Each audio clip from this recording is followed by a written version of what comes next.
Cyril Hanouna a eu un succès qui a mis du temps à se dessiner. Mais au vu de ce qu'il a réalisé, on peut dire qu'il s'est bien rattrapé.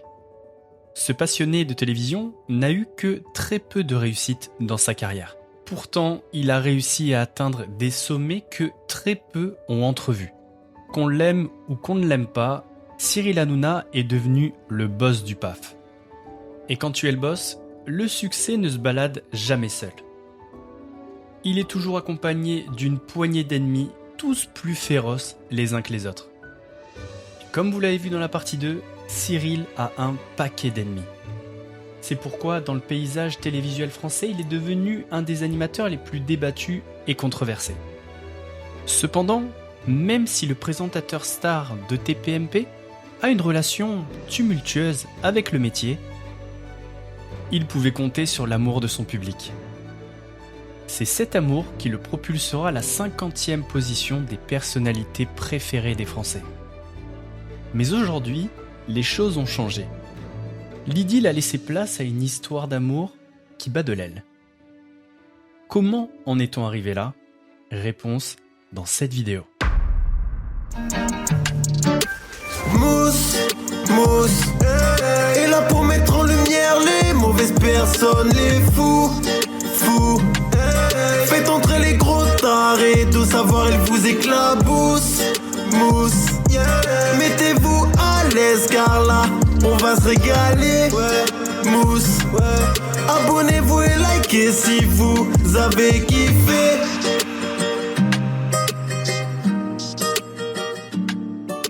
Ouais, c'est Mousse. Bienvenue aujourd'hui pour cette troisième partie de la série sur Cyril Hanouna. J'espère évidemment que tout le monde va bien, que vous portez bien et que tout se passe bien dans votre vie. Avant de commencer cette vidéo, je voulais vous dire un énorme merci. Je pense que vous vous rendez pas compte à quel point c'est incroyable ce que je vis en ce moment, ce qu'on vit avec Thomas en ce moment. Voir par exemple la partie 2 faire 100 000 vues en 3 jours, c'est juste inimaginable. Ça vient nous booster à fond et ça nous donne l'envie d'aller encore plus loin en termes de qualité de recherche, etc. Enfin bref, un énorme merci. Avant de commencer cette vidéo, c'est le moment de me soutenir et de soutenir la chaîne, en tout cas si le contenu vous plaît. Donc n'hésitez pas à mettre votre plus gros pouce bleu, un commentaire pour dire que la vidéo est géniale, sinon on n'en veut pas. Je plaisante évidemment, mais n'oubliez pas de vous abonner et d'activer la cloche, très important pour ne rater aucune vidéo. Et maintenant que c'est fait, vous avez le droit de prendre du bon temps, et pour ça, je m'en occupe. La vidéo est sponsorisée par l'application Fames. C'est pas la première fois qu'on en parle. Vous commencez à connaître l'application Fames. C'est une application qui te permet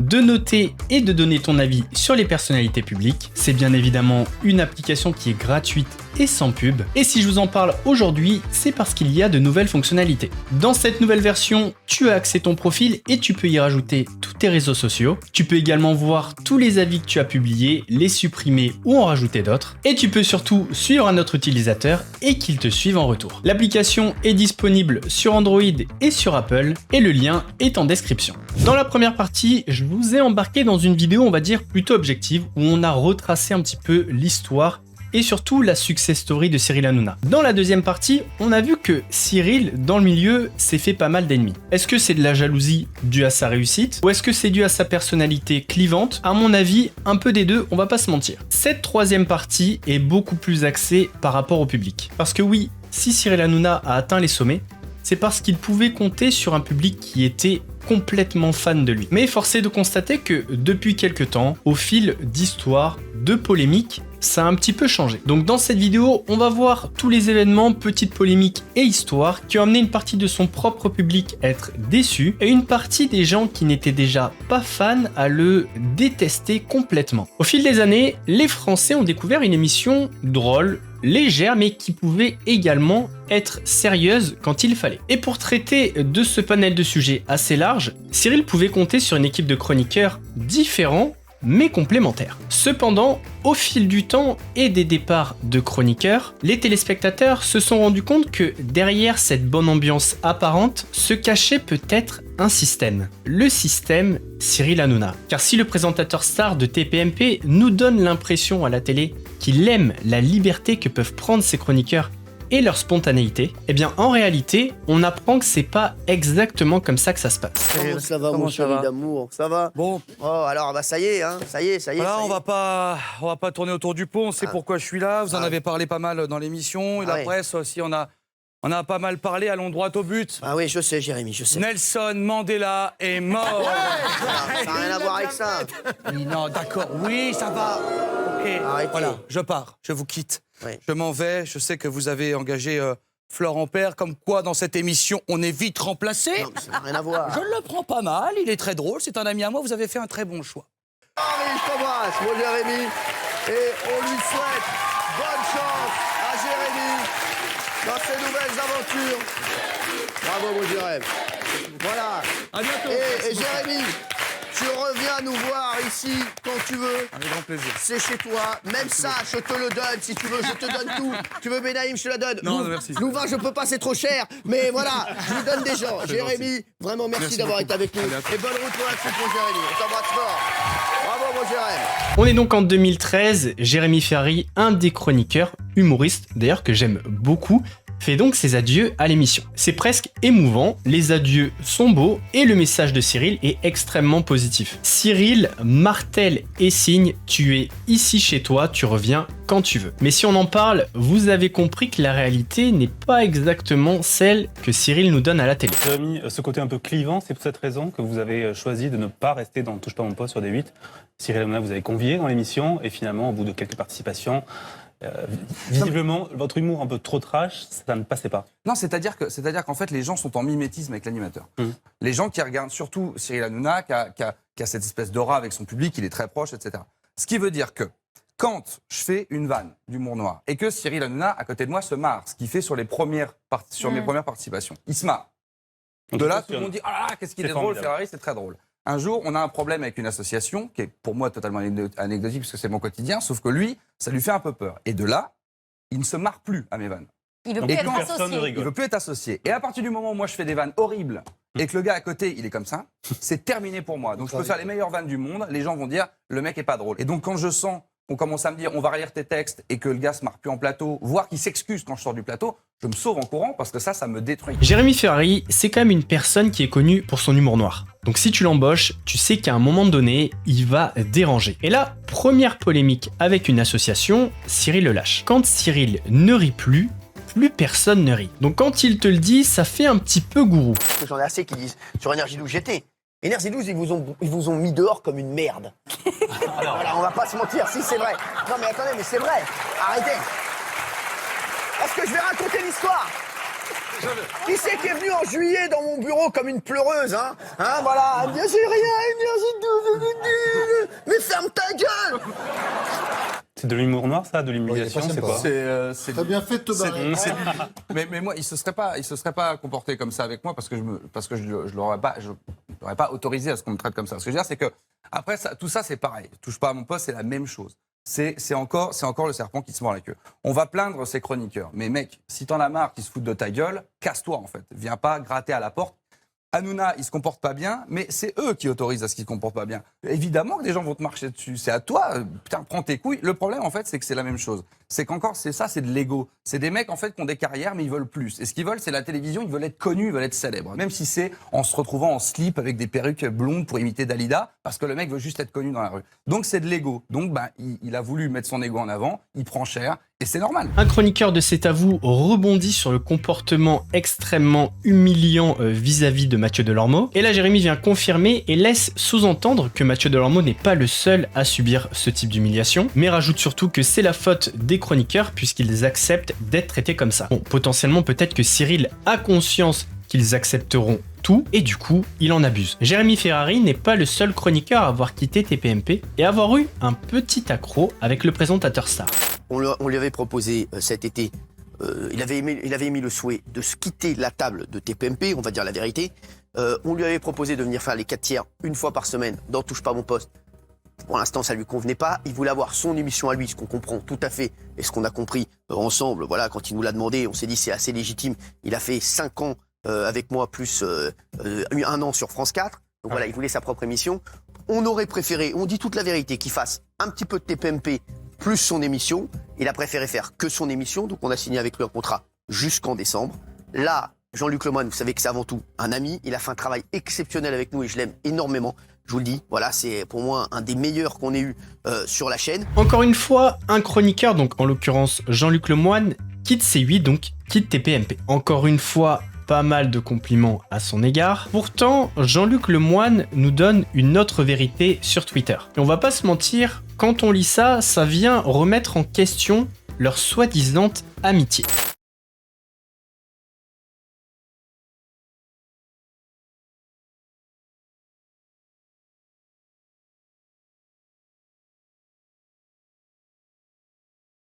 Pas d'énorme clash, mais quand tu viens remettre en question la parole de ton ancien boss sur Twitter, donc publiquement, est-ce que ce serait pas l'expression d'un ras-le-bol de la part de Jean-Luc Lemoyne à l'égard de son ancien boss Cyril Hanouna? La question reste entière. Parlons maintenant d'une ancienne chroniqueuse qui est connue pour ne pas avoir sa langue dans sa poche, qui va nous parler du système Hanouna devant Cyril Hanouna et ses chroniqueurs médusés qui essaient de défendre un petit peu le beefsteak. Mais bon, Enora Malagré ne lâche rien, elle persiste et signe. Est-ce que les chroniqueurs de TPMP jouent un rôle? Enora a dit que c'était du spectacle, donc forcément que vous forciez le trait. Après, Et toi, Gilou, tu es un amour dans la vie, tu es un bisounours, tu es très calme.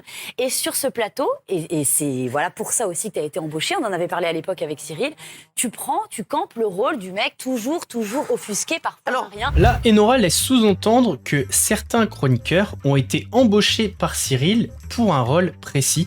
Donc là, en l'occurrence, on parle de Gilles Verdez. Quand on entend ça, on est très loin du plateau libre, spontané, mais on a plutôt l'impression que Cyril est un chef d'orchestre et que c'est lui qui a choisi quels instruments on doit jouer. En revanche, tu ne remets pas en cause notre sincérité. On n'est pas les ventriloques de Cyril Hanouna. Certains, si. Je crois pas ça. arrêtez. Mais non, mais attendez, Arrêtez. vous pouvez pas me Vous pouvez poser pas cette dire ça. question à moi qui était là bien avant la plupart et qui a c'est fait pour ça cette que je te émission la pendant demande. 8 ans. Je connais les ficelles. Et ça nous est tous arrivé effectivement, de défendre des positions pour soutenir Cyril, ce que je trouve normal, où on n'était pas forcément persuadé de ce qu'on disait, moi, je vous mais déjà- il faut le faire par solidarité. La vraie question, c'est est-ce que certains étaient les ventriloques de Cyril Hanouna et le défendaient par pure solidarité, ce que je peux comprendre, il n'y a aucun problème avec ça, ou est-ce qu'ils le faisaient parce qu'on leur demandait de le faire? Écoutez. Et moi, je vous ai jamais demandé de défendre quelqu'un ou de fracasser quelqu'un. qui- Enora, Non, c'est que si. c'est Ah non, faux, jamais, Enora, de dire jamais, ça. jamais. Non, mais là, Enora, Ah non, là, c'est vous pouvez pas vrai, dire ça. Non mais si, C'est à pas vrai. l'époque où tu étais très fâché avec Arthur, Non, tu c'est pas vrai. t'étais pas très content si on... Mais voilà, et après Oui, tu mais te alors, réconciliais. alors, pas Non, très mais ça content, fait c'est le jeu, non, mais c'est pas le très jeu. content, c'est une fracasse chose. autant en loge. En fait, on en revient un petit peu à ce que Jérémy Ferrari disait tout à l'heure. Là, Cyril nous laisse croire qu'il ne demande rien à ses chroniqueurs. Donc quand il y a un clash, il ne leur demande pas de prendre position pour lui. Ok, pourquoi pas, mais si quand ils ne prennent pas position pour toi, tu ne les appelles plus sur les émissions suivantes, c'est de l'influence, c'est de la pression. Au final, ça revient au même. Donc quand on comprend la pression que Cyril arrive à mettre sur ses chroniqueurs, parce que ce sont tous des gens autour de la table qui ont envie de gagner de l'argent. Et pour gagner de l'argent, il faut faire des émissions. Donc au final, Cyril a réussi à créer un environnement qui fait que ses chroniqueurs vont être d'accord avec lui, vont le défendre, même si dans le fond, ils n'ont pas envie de le faire. Notons que Enora était dans cette émission en tant qu'invitée et non chroniqueuse, puisqu'elle est partie bien longtemps avant cette émission. Et ce qu'il faut savoir, c'est que le départ d'Enora sur TPMP a été très compliqué pour elle. Elle a eu une longue phase de dépression, a mis très longtemps à se reconstruire. Voici brièvement les raisons de son départ. Pendant toute l'année, ça se passait mal. Ça se passait mal avec Cyril, il était trop dur avec moi. D'ailleurs, tout le monde me le dit dans la rue et tout, il me parlait trop mal, ça allait pas. Tant qu'à base et tout, machin. Ça allait pas, et je pense que je l'agaçais parce que j'étais pas bonne, en fait. Pourquoi j'étais pas bonne? Parce que j'arrivais à la fin de mon personnage de Touche pas à mon poste. Ouais, de pitbull agressif. Ouais, mes arguments étaient fallacieux, il y avait plus de fond. Enfin, je trouvais vraiment, je me suis auto-soulée, comme je l'ai souvent dit. Puis alors, attends, moi, les conseils de classe, les trucs, tu sais, la pire séquence, c'était Enora Malagré est-elle une animatrice valable? Ah ouais, t'étais jeté Non, mais en attends. pâture sur la place publique. Non, mais le truc, tu vois, ça m'aurait évité de me faire humilier par les réseaux sociaux, de prendre des taux d'audience. Enora est donc arrivée au bout de son personnage. Et la question qu'on doit se poser, c'est, vu que le personnage d'Enora Malagré est complètement en contradiction avec ce qu'elle est ce que ce personnage n'aurait pas été créé par Cyril, à l'instar du personnage de Gilles Verdez? En tout cas, ce qui est sûr, c'est que c'est ce personnage qui a détruit complètement Enora, et rajoutons à ça les différentes humiliations qu'elle a subies Cyril a répondu à cette question, est-ce que Enora est une animatrice? Et le moins que l'on puisse dire, c'est qu'il a été assez dur. Je pense que chroniqueur, ça reste c'est un métier. Il y a un métier. Voilà, il y a des chroniqueurs qui sont très bons. Voilà. Et il y a des animateurs. Pour moi, Enora, c'est une excellente chroniqueuse. Et je pense qu'on peut faire une énorme carrière de chroniqueuse. Et qu'Enora a sa place dans Touche pas mon poste pendant X années et pendant plusieurs années. Et je pense sincèrement que là où elle est le mieux et là où elle s'éclate le plus, c'est dans Touche pas mon poste et qu'elle est très très bien en chroniqueuse. Et je vois pas pourquoi il y a des gens qui ont des velléités de partir seuls, de faire des trucs seuls et s'ils s'éclatent avec nous tous les jours. Voilà, je vous dis la vérité. Pour moi, franchement, je pense qu'Enora doit rester essentiellement dans TPMP et moi je pense qu'Enora est une excellente chroniqueuse, si ce n'est la meilleure, et qu'il faut qu'elle continue son sillon en tant que chroniqueuse et qu'elle creuse son sillon en tant que chroniqueuse et je vois pas pourquoi elle irait faire des émissions seule. Voilà, c'est mon avis. Quand on voit les larmes d'Enora, on comprend facilement qu'elle vit très mal le moment. Chroniqueur, c'est un métier, animateur, c'en est un autre. Cette phrase-là a résonné très longtemps, à mon avis, dans la tête d'Enora. Dans un article très intéressant paru sur le Tribunal du Net, on apprend pas mal de choses sur Cyril. Un de ses anciens collaborateurs le décrit comme un cahier du PAF, craint et révéré par les patrons de la chaîne, comme les ministres. Cyril, vedette de C8, peut faire d'eux, donc il parle des chroniqueurs, des vedettes. Toutefois, il faut se plier à ses ordres. Donc Thierry Moreau évoque des colères homériques côté Cyril Hanouna, et apparemment il n'hésite pas à s'en prendre à ses chroniqueurs quand les audiences ne sont pas bonnes. Selon un ancien collègue qui a travaillé avec lui sur Europe 1, qui veut rester anonyme, et d'ailleurs c'est souvent le cas, Cyril Hanouna est passé maître dans l'art d'exploiter les failles des autres. Cela passe par de la caricature, de l'humiliation. Rappelons-nous, Enora Malagré quitte TPMP puisqu'elle ne se reconnaît plus et qu'elle est victime d'humiliation, donc ça va dans le sens de cet article. Elle est devenue sa propre caricature. Si vous l'acceptez, il peut faire de vous une vedette, sinon vous partez. On en apprend également un petit peu plus dans les méthodes de recrutement de Cyril Hanouna. Cyril ne recrute que des personnes en difficulté ou en bout de course qui lui doivent tout. Et pour aller dans ce sens-là, Jessie Claire, une ancienne chroniqueuse de TPMP en 2017, raconte ceci: je lui ai dit qu'il était un gourou et qu'il avait créé une secte avec ses chroniqueurs. Avec un grand sourire, il m'a répondu oui. Vous vous en doutez, tous ces anciens chroniqueurs ont une communauté, et ces communautés-là ont été déçues de Cyril, ce qui a fragilisé son image. Mais avec le chroniqueur dont on va parler, c'est aller beaucoup plus loin. On va maintenant parler de Mathieu Delormeau, et Mathieu Delormeau, il en a pris plein la gueule avec Cyril Hanouna.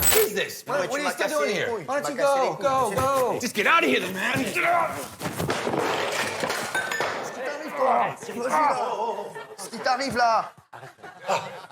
T'es sérieux ou quoi, toi? On appelle le SAMU, on embarquait et après on verra. La police, ils vont venir quoi? Ils vont venir pour appeler le SAMU. Si le mec il a des séquelles, Mais dans la merde. C'est pour ça, appelle le SAMU plutôt que de. Ce qu'il faut, c'est le sauver. Non, mais moi je me casse. Putain, Cyril, tu peux pas me laisser avec un cum. Tu vois, t'es quand même gonflé. Putain, mais tout ce qu'il a fait pour toi, t'as Non, juste moi j'ai un rien truc à fait. faire. Ouais, en plus, moi franchement, j'ai rien fait. Je vais te dire exactement ce qui s'est passé, Diego, parce que comme ça tu le sais. Non, mais sans déconner. On était là, il s'est vénère. Mathieu, il l'a poussé et il est tombé. Non, mais c'est vrai. Non, Diego, toi qui fais de la gendarmerie. Non, mais sans déconner. Moi, je couvre Mathieu. Sans déconner, c'est vrai. Moi, je vois pas pourquoi je suis là. C'est Mathieu qui s'est un peu vénère. Il a voulu. Le mec qui s'est vénère. Non, mais je dis la vérité. Non, mais je dis la vérité. Et il l'a poussé, sans faire exprès. Mathieu l'a poussé et le mec est tombé sur la table. Je te jure que c'est vrai. Fou, quoi. C'est quoi? C'est ce qui s'est passé. On le met dans la voiture, on va dans un hôpital, on le pose et on se casse. Ouais. Au moins on le dépose. Moi, comme ça, personne nous a vu. Moi, je le fais. Je prends sur moi, je le fais. Et je le prends sur moi en plus. Je te dis, je prends sur moi. C'est le mieux, ça. Il a raison, c'est le mieux. Tu m'aides à le mettre dans la voiture. C'est le mieux et au moins on protège Mathieu. Et c'est moi. Et voilà, de toute façon, s'il y a un truc, c'est moi qui vais. On protège Mathieu. Et on fait semblant de rien. Personne nous a vu rentrer ici. Et regarde, il est encore en train de te protéger là. T'as rien à faire. T'as juste à nous aider. Il a raison. On le met dans le van et on le jette devant un hôpital. Tu pousses un mec. Le mec, il est. En plus, on perd du temps. Non, mais sans charrier, Mathieu.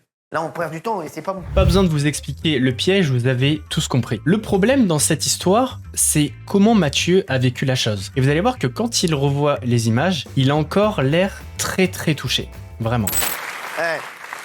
Et même il était tellement déçu. C'est vrai, mon chéri. Mais non, mais quand on le voit comme ça, mais ça a duré très longtemps. Ouais. Et on a vraiment cru qu'il était mort. Bah, il est là, il est dans le public. Ce canular a profondément choqué les téléspectateurs.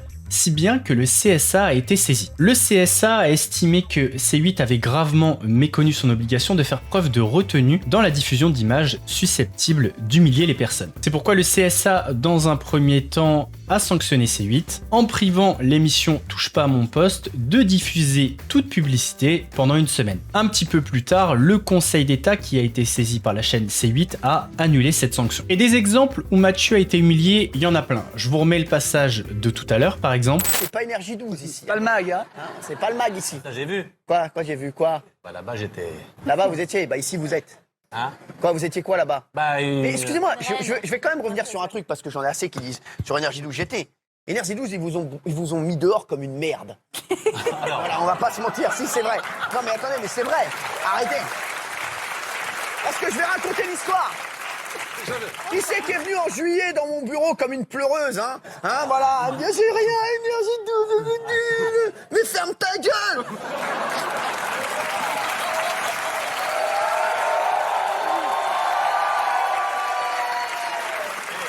Ou encore une autre séquence beaucoup plus récente, ça date d'il y a environ 3 mois, et vous allez voir que ça va terminer par un jet de stylo sur Mathieu Delormeau. Et qui lance d'après vous? Sans appeler la police, arrêtez de dire des conneries. Donc, La police, c'est autre chose à foutre. Non, non, mais c'est bon. C'est dit n'importe quoi. On est pas dans la délinquance, là. D'accord. Qu'est-ce que l'a fait la police en ce moment? C'est dans ton monde, toi. Non, je suis pas dans mon monde, Cyril. Ça veut dire qu'aujourd'hui, On est dans un pays. Ah non, moi j'avais défendu l'Uber pareil. Mais Ça n'a rien. Cyril, elle se défend. non, mais tais-toi, bah tu la prendras dans tes PMP People, tu feras 500 000.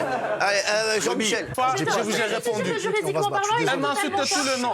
Fils de pute, tout ça là, c'est chauffeur de merde. Depuis, Mathieu Delormeau a quitté TPMP, soi-disant pour des différends avec notamment Gilles Verdez, mais peut-être qu'il en a eu marre d'être la tête de turc de Cyril et d'être humilié en permanence. En tout cas, peut-être qu'un jour on saura la vérité. Maintenant que nous avons parlé des humiliations de Mathieu Delormeau, et il faut savoir que Mathieu Delormeau a une énorme communauté, et je peux vous dire que cette communauté a eu beaucoup de mal avec Cyril au fur et à mesure de ses humiliations. Maintenant, nous allons parler d'une affaire plutôt grave qui s'est passée avec Capucine Anav. Regarde, je vais te faire toucher une partie de mon corps, ferme tes yeux, tu dois trouver ce que c'est. Je dois lui faire toucher une partie de mon corps, elle doit trouver ce que c'est. C'est quoi? C'est quoi?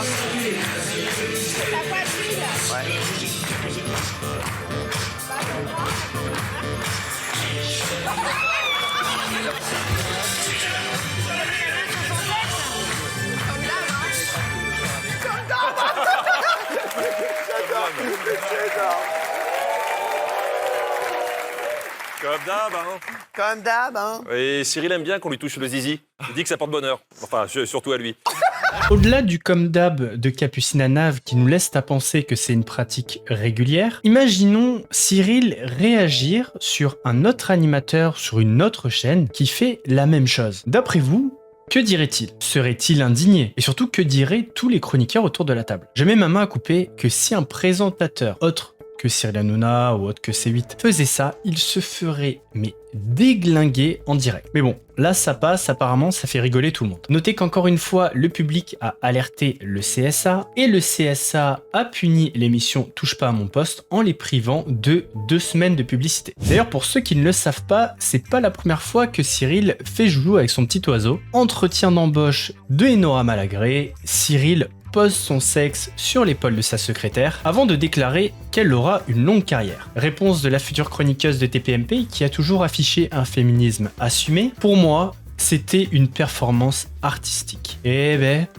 Enora, elle le voulait son job. Hein. Toutes ces histoires ont forcément affecté l'image de Cyril et de manière négative. Puisque si Cyril est devenu une personnalité publique incontournable, c'est grâce au succès de l'émission TPMP. Et si l'émission TPMP a très bien marché, c'est aussi grâce aux chroniqueurs. Donc le public a appris à aimer les chroniqueurs. C'est pourquoi ces histoires avec des chroniqueurs ont fragilisé l'image de Cyril et ont forcément déçu une partie du public de TPMP. Mais maintenant que nous avons vu les histoires entre Cyril et ses chroniqueurs ou anciens chroniqueurs, on va s'intéresser à certaines histoires entre Baba et ses invités. Et vous allez très vite comprendre pourquoi la cote de popularité du présentateur star de D8 a pris un coup. Sur le plateau de Balance ton poste, donc l'émission politique de Cyril Hanouna, il y avait comme invité Juan Branco, qui est un activiste politique, mais surtout, c'est un avocat. On est pendant la période des Gilets jaunes, et c'est vrai qu'à cette époque, Cyril était sur un petit nuage, puisqu'il donnait la parole aux Gilets jaunes. Donc vraiment à ce moment-là, il gagnait énormément de points avec l'opinion publique. Mais ce soir-là,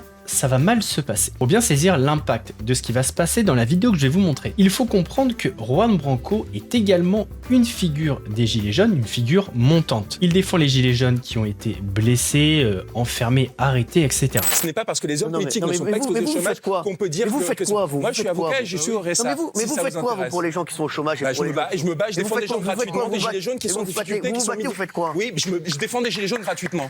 Tous les jours. Tous les jours. Je ne gagne pas 250 millions d'euros en 5 ans pour faire cette émission. Je ne gagne pas 250 millions d'euros en 5 ans, espèce d'abruti. C'est le contrat que vous avez signé avec Bolloré. Espèce d'abruti, je ne gagne pas 250 millions d'euros. C'est pour produire des émissions. Allez, sors du plateau, tu dis des conneries. Non, mais t'es un abruti. Vous sortez ceux qui vous mettent ça. Mais pas du tout, mais tu dis des bêtises. Écoute, on t'invite gentiment, tu ne dis que des inepties. Moi, je suis le premier à donner mes plateaux, à offrir mes plateaux pour qu'on puisse faire avancer les choses. Mais par contre, dès qu'on dit qu'il y a un problème d'équité et de justice fiscale, là, vous n'êtes pas d'accord. Vous dites, ah non, il ne faut pas poser les riches. Mais tu dis des bêtises, j'ai jamais. Est-ce que j'ai dit ça? Tout à l'heure, vous avez dit, ah, vous êtes France Insoumise parce que vous dites qu'il y a un problème. Mais pas du tout, parce que tu es en campagne ici. Moi, c'est que tu été en campagne. Moi, un mec qui a voulu être élu, qui vient faire le beau ici, je le fous dehors. Donc tu dis des bêtises. Qui me suis engagé, moi. Arrête de dire des conneries. Tu veux, arrête. Vous voyez comment ça vous rend fou? Dis pas de bêtises. Je me suis engagé. Mais oui, ce qui me rend fou, c'est ta connerie. Je te le dis. Est-ce que j'ai dit quelque chose de faux? Tu dis des bêtises. Tu dis déjà que je gagne 250 millions d'euros. Vous devenez vulgaire. Vous avez vu quoi? Mais vous êtes devenu vulgaire. Parce que moi, il y a des faits. Mais pas du tout. Est-ce que tu es politisé? La sensibilité à la question sociale. Non, je défends des gens gratuitement aujourd'hui. C'est la seule chose que je fais. Ça, c'est très bien. Bravo à toi. C'est la seule chose que je fais. Et je me suis mis en grande difficulté. Est-ce que tu étais politisé? Est-ce que tu étais parti de la France Insoumise? Non, moi j'étais. À ce moment-là, ce qui est très compliqué, c'est qu'on est dans une période des Gilets jaunes et que sur la forme, Cyril est très mauvais. Il est vulgaire, condescendant et très méprisant à l'égard de Juan Branco et comme je vous l'ai dit, c'est une figure montante des Gilets jaunes. Ce qui est également marquant, c'est qu'il fait une petite fixette sur la France Insoumise. Il parle de personnes politisées, mais directement, il va cibler la France Insoumise. La France Insoumise qui est très impliquée avec les Gilets jaunes et qui bénéficie d'une belle cote de popularité pendant cet événement malheureux, on va dire. Je précise bien évidemment que je ne suis pas politisé, je raconte juste des faits. Là où c'est encore plus bizarre qu'il cible la France Insoumise, c'est qu'une de ses chroniqueuses n'est autre que Raquel Garrido. Il y a 9 mois, nouvel événement entre Cyril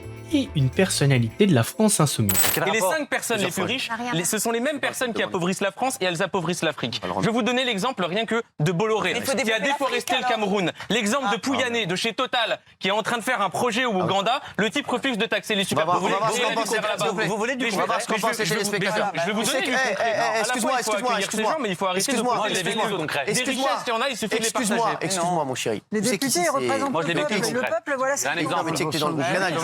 Donc ici, tu viens de parler du groupe Bolloré. Tu sais que tu es dans le groupe Bolloré ici. Ouais, bah Bolloré, il a un procès avec 150 personnes au Cameroun au sujet de la déforestation dans l'huile de palme. Qu'est-ce que tu viens foutre ici alors? Mais j'ai aucun problème. Parce que Bolloré t'a donné de l'argent, parce que t'étais chroniqueur ici. Et j'ai aucun problème à le dire. T'as aucun problème à travailler pour nous. Attends Cyril, attends. Est-ce que tu es en train de me dire que j'ai pas le droit de dire publiquement que Bolloré, il a un procès avec 150 Camerounais parce qu'il a déforesté? Et t'es en train de dire que j'ai pas le droit de dire? Non, mais dans ce cas-là, boycotte la chaîne. Oui, c'est pas le sujet. Boycotte la chaîne ou c'est pas le sujet? Non, je préfère venir sur la chaîne et dire que Bolloré a un procès avec 150 personnes au Cameroun parce qu'il a participé à la déforestation. Je devrais être libre de le dire. T'es libre de le dire, mais t'es venu ici pour faire le malin en fait. Mais attends, Cyril, je suis député et toi t'es censé être un responsable de médias. J'ai pas le droit de dire ça sur une chaîne télé. T'as tous les droits. Ici, t'as bien vu qu'on n'a jamais coupé personne, on est en direct. T'es en train de dire à un député qu'il a pas le droit de dire quelque chose à la télé parce que le mec a le droit de le dire. Non mais redescendre droits étages, Louis Boyard. T'étais député, t'étais chroniqueur ici, donc calme-toi. Tu peux dire ce que tu veux ici, est-ce qu'on t'a coupé? Je te dis juste que ici, mon chéri, pourquoi t'es venu alors? Pourquoi tu viens? Pourquoi tu viens? Pourquoi t'as pris de l'argent quand on t'a pris chroniqueur? Pourquoi t'es venu? Mais attends. Pourquoi non mais ça te dérangeait pas de prendre de l'argent quand t'étais ici? Mais attends, et d'être chroniqueur, est-ce que ça te dérangeait? Cyril, et tu sais quoi? Est-ce que ça te dérangeait? Tu te rappelles pourquoi je me suis cassé? Tu te rappelles pourquoi je me suis cassé? C'est nous qui on te prenait plus. Non, c'est moi qui vous ai dit parce que t'étais en train de dire fais des polémiques. Un jour vous m'avez appelé, vous m'avez dit tiens des propos communautaristes. Moi je peux le dire, bien sûr que oui. Moi je t'ai dit ça. Est-ce que moi je t'ai déjà appelé? Est-ce que moi je t'ai déjà appelé? Est-ce que je t'ai déjà appelé? Bien sûr, j'ai des messages que tu m'as envoyés. Je te dis quoi? T'es en train de dire à un élu de la République. Arrête de dire un élu, arrête de te la raconter, élu ou pas élu, je m'en bats les couilles que tu sois élu, moi. Mais t'es irresponsable ou quoi? Tu crois que la liberté de la presse, tu vas me parler mal, tu crois que j'ai peur de toi ou quoi? Zemmour à la présidentielle, moi j'ai fait monter Zemmour, il a fait 7%. J'ai reçu plus de gens de la NUPES ici que Zemmour, espèce d'abruti. Les NUPES, je les reçois tout le temps. Si t'es député, c'est grâce à nous aussi. On n'est même pas con. Mais vous parlez pas du sujet. Si t'es député, c'est grâce à nous. Si t'es député, c'est grâce à nous. T'as même pas de liberté à l'Assemblée nationale. Dès que tu parles, il ferme ta gueule. Allez, tais-toi. Dès que tu parles, il ferme ta gueule. T'es sérieux ou quoi? T'es un irresponsable, Cyril. Toi, tu fais du mal à la France. T'es un abruti. Tu sais ce que je fais moi tous les jours? Il y a 200 gamins qui dormaient sous un pont à Ivry. Moi, j'ai relogé plein de gens. Qu'est-ce que t'as fait, toi? T'as rien fait à part mettre un costume et faire un brushing. Alors, t'étais où sur le pont d'Ivry quand il fallait aider les migrants? tais-toi, Non, mais t'es sérieux ou quoi? Ici, tu prenais ton cachet, tu faisais le malin. Mais alors, toi, tu prends ton cachet tous les jours et moi, c'est mon métier, moi. Toi, t'es une merde. Toi, t'es une merde. Tu viens ici, tu fais le malin, t'es une merde. Tu fais du mal à la France. On en parlera tous les deux. C'est des mecs comme ça qui font du mal à la France. À la suite de ce passage, Cyril s'est embrouillé avec toute la France insoumise et s'est même remonté jusqu'à Jean-Luc Mélenchon, c'est vous dire. En tout cas, ce qu'on peut voir, c'est qu'il y a une personne dont on doit pas prononcer le nom, comme dans Harry Potter. Et celui dont on doit pas prononcer le nom, c'est Bolloré. Et si tu prononces ce nom sur le plateau, c'est un interrupteur qui fait complètement déconnecter notre animateur. Dernière chose, est-ce que vous êtes LFI oui ou non? Est-ce que vous êtes LFI ou non? Sinon, ça sert à rien de parler. J'espère une chose, c'est que le Bolloré va être condamné pour les crimes qu'il est accusé. Il est LFI. Allez vous abonner. Les chéris, je l'ai reconnu, c'est Fantomas, c'est Louis Boyard.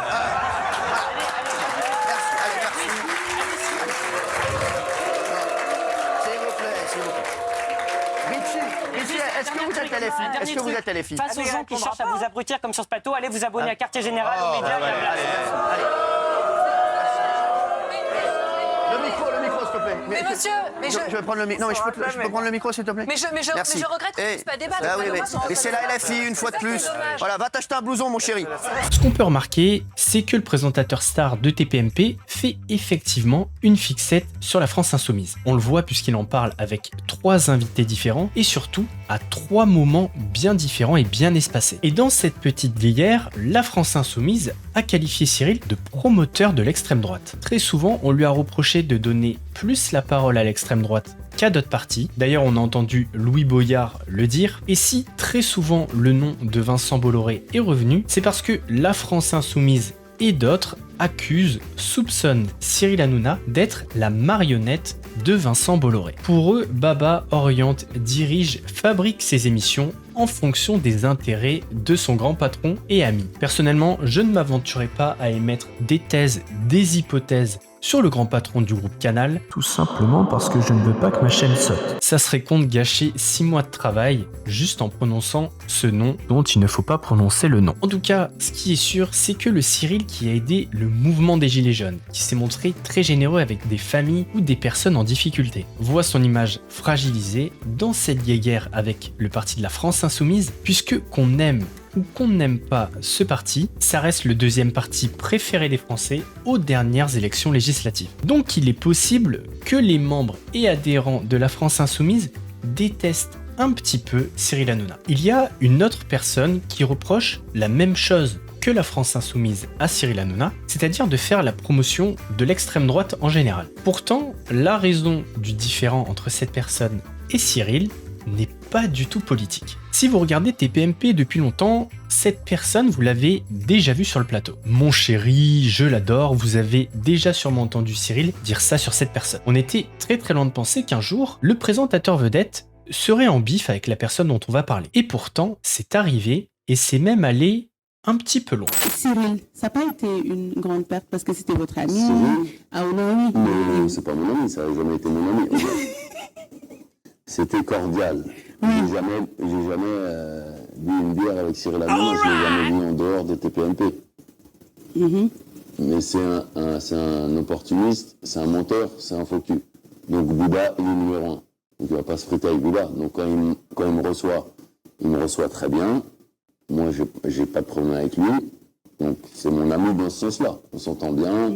Quand je fais son émission, on explose les audimat. Il est content, je suis content. Mais après, quand j'enquête et que je découvre que le gars, il est dans Shona Evans avec Magali Berda et qu'en fait, il est dans tous les coups fourrés de ces démons-là, je le vois différemment. Ouais, parce que Cyril Hanouna, il a changé. Cyril Hanouna, au début, c'est bon enfant. Même moi, j'aimais bien. Il est très... Après, il commence à recevoir que des gens de l'extrême droite, à leur donner la parole. Donc, il a switché. Il a dû prendre de l'argent, il doit être financé par des partis politiques, et c'est plus la même personne. On va pas se concentrer sur le côté il a donné la parole à l'extrême droite, etc.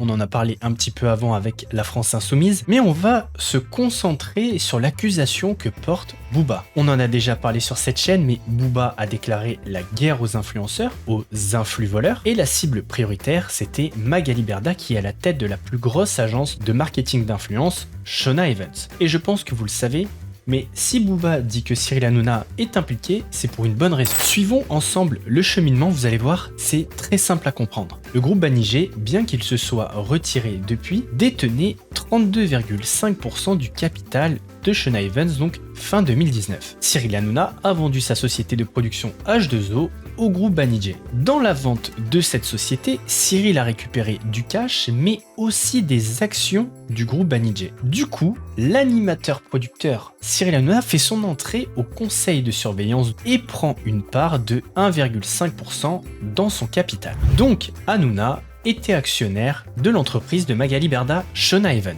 Et c'est cette raison qui a déclenché le bif et le différend entre Booba et Cyril Hanouna. Et là, un petit peu comme d'habitude, vous connaissez Cyril maintenant, quand il s'embrouille avec une personne, il dit vaut mieux pas que je te croise, truc machin. Sauf que là, c'était Booba. C'est pas la même chose. Cyril Hanouna, toi, tu vas faire quelque chose. Toi, Mounir Mouns, salam alaikum, j'espère que vous allez bien. Règle très simple. Si tu veux m'attaquer, fais comme tout le monde, attaque-moi sur les réseaux. Quand t'es face à face avec moi, ou quand tu sais que t'es dans la même ville que moi, ferme ta gueule. Voilà.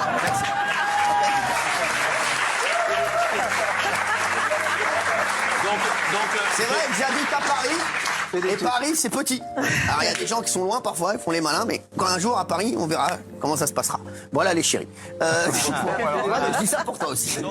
Déjà, sois un homme et prononce mon nom. Tu traînes avec des voyous, mais t'es pas un voyou. À 32 ans, tu jouais à la PlayStation chez papa et maman. Te perds pas, baba.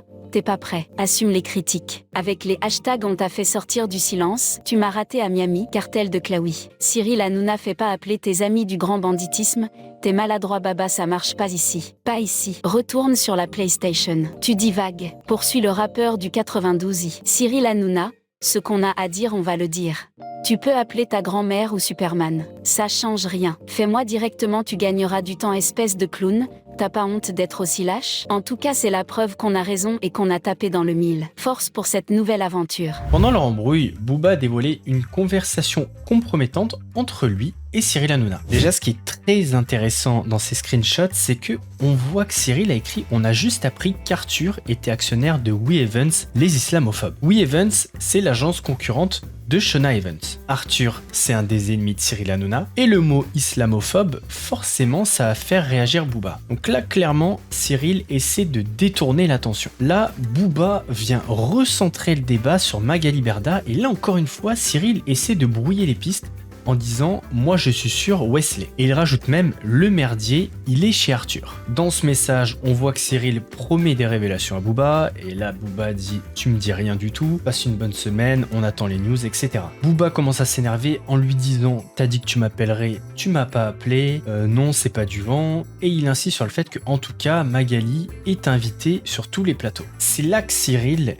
tease une annonce de fou furieux. Je peux te faire confiance à fond, c'est confidentiel de fou, moi j'ai envie de te dire des bails, mais vraiment ne me trahis pas, j'ai toujours été clean de fou. Et là il se met un timer, il lui dit dans 10 jours, s'il y a rien, tu vas m'entendre. Et on fait ça, mais sinon tu m'invites à Miami. 10 jours. 10 jours plus tard, évidemment, il n'y a rien eu côté Cyril, ce qui a mis le feu aux poudres. Et là, cette histoire, elle fait très mal pour Cyril Hanouna. Booba a mis le doigt là où ça fait très mal. C'est parce que Booba a révélé que Cyril Hanouna était impliqué dans le business des influvoleurs. Alors, on va dire très très loin, effectivement, puisqu'il est actionnaire à 1,5% du groupe Banijé, qui est lui-même actionnaire de Shona Evans. Mais en tout cas, les captures d'écran montrent que non seulement Cyril était au courant, mais qu'en plus de ça, il couvre et essaie de porter l'attention ailleurs. Et en plus de toutes ces révélations, tu t'embrouilles avec Booba, qui est à ce moment-là, en termes de notoriété, à son prime, qui est à ce moment-là auprès du grand public, je parle pas de sa période musicale et de sa carrière, mais en tout cas auprès du grand public, il est à son prime en termes de notoriété. Donc le clash avec lui,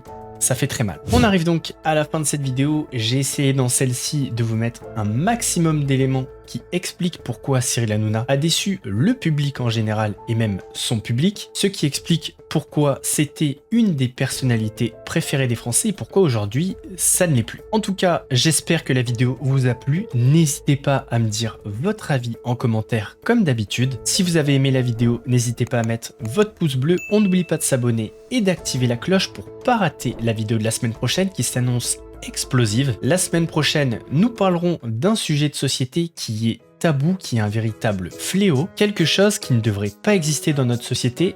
Malheureusement, ça existe. En tout cas, comptez sur moi pour en parler. En attendant vendredi prochain, prenez soin de vous. Mousse vous salue. Ouais, c'est mousse, très frais comme une mousse, léger comme le houmous, piquant comme un bimousse, un gros lion te course, tu cries, t'as la fausse, j'arrive à la rescousse, regarde, ouais c'est mousse, ouais.